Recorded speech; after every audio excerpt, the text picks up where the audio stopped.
Ladies and gentlemen, welcome to Air Dutchess. Now boarding. Hey, good morning, Tom. Tom, morning. How you doing? Pretty good, pretty good. How about yourself? Good, man. Good. I've been looking forward to this conversation. We're excited to chat with you today. We're launching this series called Air Dutchess that really highlights and features Tom's video work. So, Tom, maybe you can start by just telling us a little bit about your background, how you got started in piloting. I remember first getting into video, it seemed like almost a necessity you want to get that production value, you gotta have aerial shots. I remember getting one of the first Phantom drones back in college, and I just couldn't get enough of these things. So I started seeing different shots that would come out. You think of a drone shot typically as high up in the sky, soaring, and it's beautiful and they're great, but now these FPV ones allow you to do things people would never dream of doing with their consumer drones. You can get up close to people because they have prop guards on them. You can fly through tight obstacles because you're wearing these VR goggles. Tom, you mentioned that drone racing and what that's all about and your experience with that. Yeah, I tried a little bit racing here in Buffalo, and that was really what helped spur me into building these things myself, because when you're racing at 50, 60, 70 miles an hour, you're gonna crash and that drone is going to explode.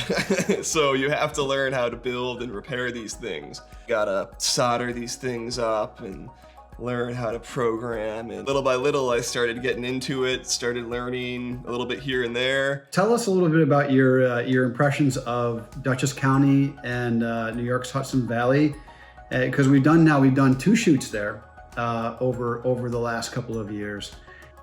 Forgive the cliche, but one of the best kept secrets in New York.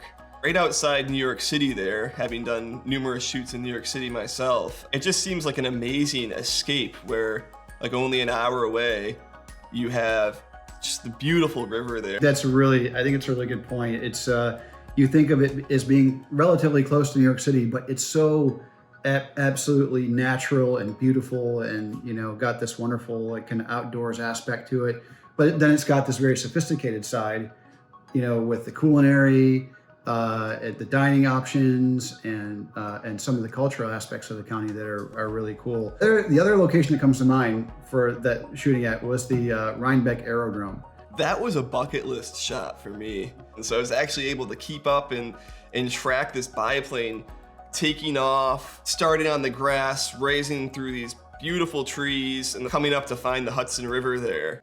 Oh, absolutely. Absolutely.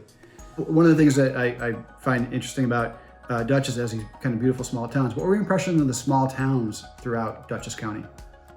At times it looked like it could be out of a Hallmark card or something. Great in between shoots, walking up and down the streets and seeing all the small businesses there. I remember shooting some of the glass artisans making some amazing work. Beekman Arms, and it was a beautiful old inn. I think one of the oldest inns in the United States, and insane woodwork, and you can almost feel the history in there. I'm pretty sure George Washington drank a beer in there, and so did I. Tom, this has been great. Thanks so much for meeting up today.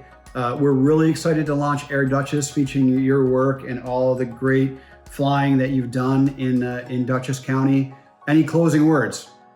Awesome, Tom. Yeah, it's great talking to you too, and I'm just psyched to see the cuts out there and give people a taste of Dutchess the way I kind of saw it.